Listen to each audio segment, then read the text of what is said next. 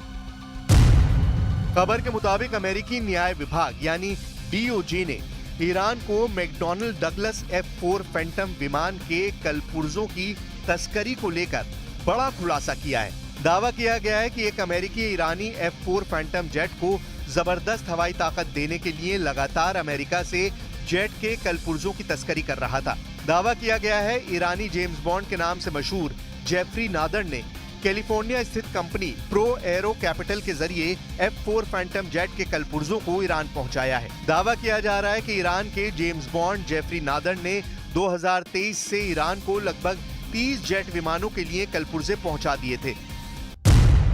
Iran को America से 1979 में F-4 फैंटम विमान मिले थे। दावा किया जा रहा है ईरान के पास बंकर में 60 से ज्यादा F-4 फैंटम फाइटर जेट मौजूद हैं। Islamic Republic of Iran air force के पास इस वक्त 4 एयरबेस हैं जिन पर लगभग 60 F-4 जेट तैनात हैं। एयरबेस बंदर अब्बास, बुशहर, चाबहार और हमादान में ईरान ने हमला करने के लिए F-4 फैंटम तैनात कर रखे हैं।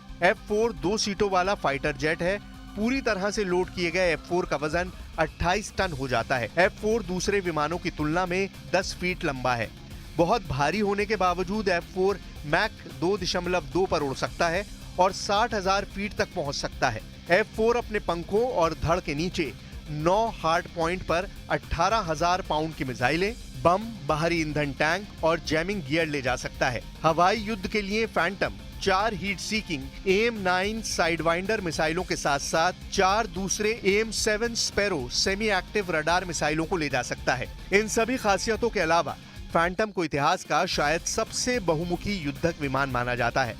F-4 हवा से हवा में लड़ाई, हवा से जमीन पर लड़ाई और टोही उड़ानों की बेमिसाल खासियतें रखता है। F-4 फैंटम के हमलों को देखते हुए ही इजराइल ने अपने लड़ाकू विमानों को हाई अलर्ट पर रखा है। אבל אפשרויות לכל דבר שהדרג המדיני יחליט שאנחנו נשארים על פילדלפי, נדע להישאר שם ולהישאר חזק. יחליט שאנחנו מנטרים ופושטים כל פעם שיש לנו אינדיקציה, נדע לעשות את זה. अब आप अंदाजा लगा लीजिए ईरान इजराइल पर हमला करने में देरी क्यों कर रहा है। क्यों इजराइल पर हमला करने से पहले ईरान ने अपने मिसाइल शहरों से दुनिया को चौंका दिया है। फाइटर जेट के साथ साथ ईरान मिसाइलों से घातक हमले का प्लान बना चुका है।